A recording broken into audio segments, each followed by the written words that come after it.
Our lead instructor is firefighter Steve Morikawa, and Steve's been with the Berkeley Fire Department for a year now. Prior to that, he was with the Albany Fire Department, where he was responsible for setting up the department's paramedic program. He has been involved with heavy rescue since 1979, and he was a search manager for Sonoma County Sheriff's Department, where he was their only rescue instructor. Steve is an advanced cardiac life support instructor and a pediatric advanced life support instructor, as well as a pre-hospital trauma life support instructor. So as you can see, we're in very good hands today. This is firefighter Steve Morikawa. Assisting Steve today is firefighter Sam Hoffman. Sam began his career in 1974. He's been with the Berkeley Fire Department for 7.5 years. He's also served with fire departments in Contra Costa County, Piedmont, Truckee Meadows, and Pleasanton. He's been trained in emergency medical services for 20 years. He's a certified instructor with the state of California in fire suppression. He's also trained in CPR and advanced life support as a first response defibrillator instructor. He's also certified in heavy rescue, and this is firefighter Sam Hoffman. And also assisting us today is firefighter Aaron Lee, who likes short introductions. Aaron's been in the fire service for over 8 years and has been with the Berkeley Fire Department for 5. And at this point, I'd like to turn over the class to firefighter Steve Morikawa. Well, what are we going to do today? Well, we're going to talk a little bit about search and rescue post-earthquake. You'll be moving people around, moving each other around. You'll be doing some building assessments, learn a little bit about what to look for as far as safety of your building after an earthquake or different types of buildings. We'll be doing some searches, actually be searching. We'll be learning about lifting heavy objects, and we'll be doing some rescues. We just had the big earthquake, and you managed to come out of it uninjured, and you're looking at figuring out who we're going to save and rescue.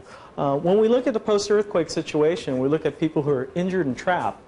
What we find is that 50%, down here, 50% of all the people who are injured are not trapped. They're just injured.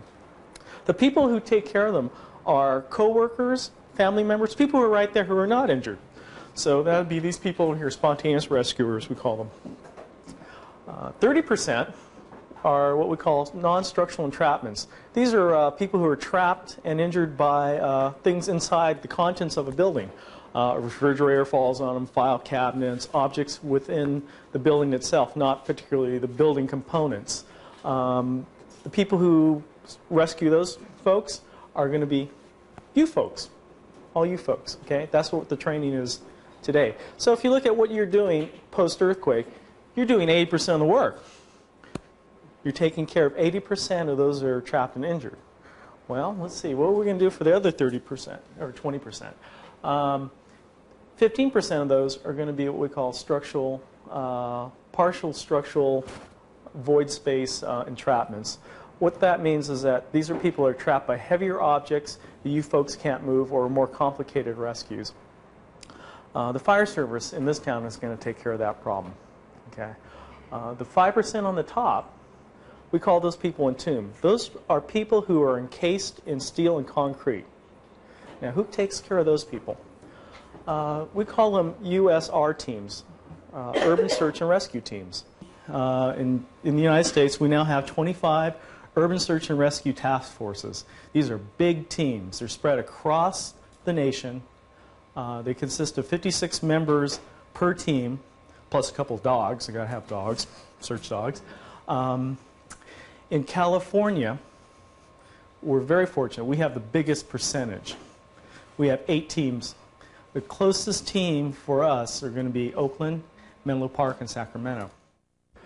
If we look at survival rates post-earthquake, as you can see, the quicker you get rescued, the better your chances of surviving. If you're rescued within 30 minutes, 99.3% chance you're going to survive. Now, what happened to the 0.7? What happened to those people? Why didn't they survive? Any guesses? Heart attack. Say again? Badly injured. Badly injured. Heart attack. Killed immediately.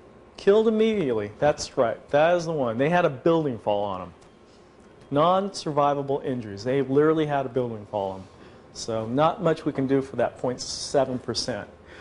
Well, if you make it through the first day, you're doing pretty good, still at 81. But after the first day, we take a phenomenal drop. Okay. As it turns out, these are mostly fairly simple injuries. Okay. The things that basic first aid will take care of. All right.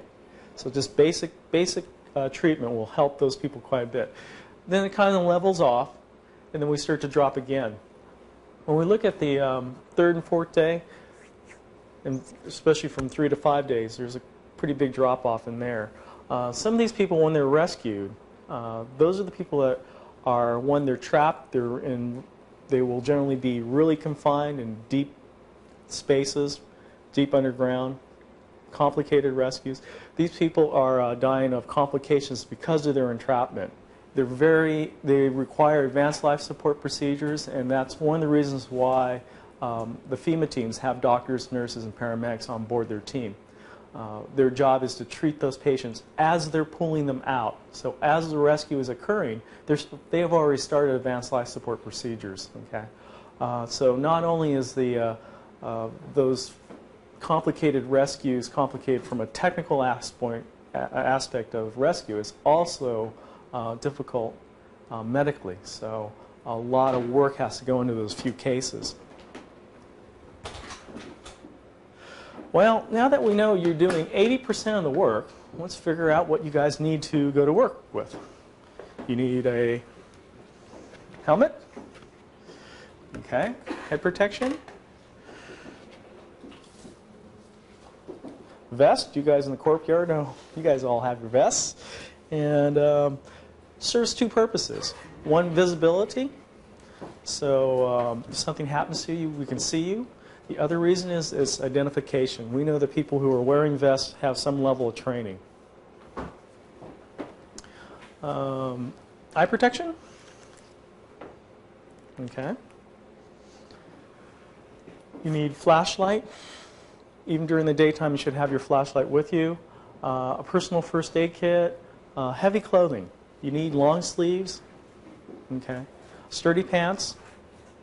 Good rugged boots. Okay, we're going to be working on uneven terrain. A lot of glass will be down. A lot of uneven terrain we're going to have to be dealing with. A marking device, and what we're recommending is lumber chalk or a lumber crayon. The crayons are great. They're not even, what would we figure out, Sam? 55 cents. 55 cents for a crayon.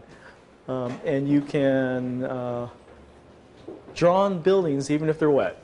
A whistle as a signal device, food and water for yourself. I recommend that you have some kind of a carrying device, a backpack, knapsack, or a little hip belt, what we call a Batman utility belt, kind of arrangement to carry this stuff with. That was added to your list is a dust mask.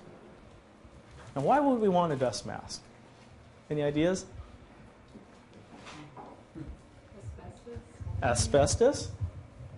Okay, we're looking in buildings that have been broken open, so there might be asbestos in it, not only in tiles on the ceiling, but also in the floors.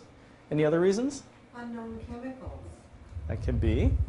Dust too. Just a lot of Dust in itself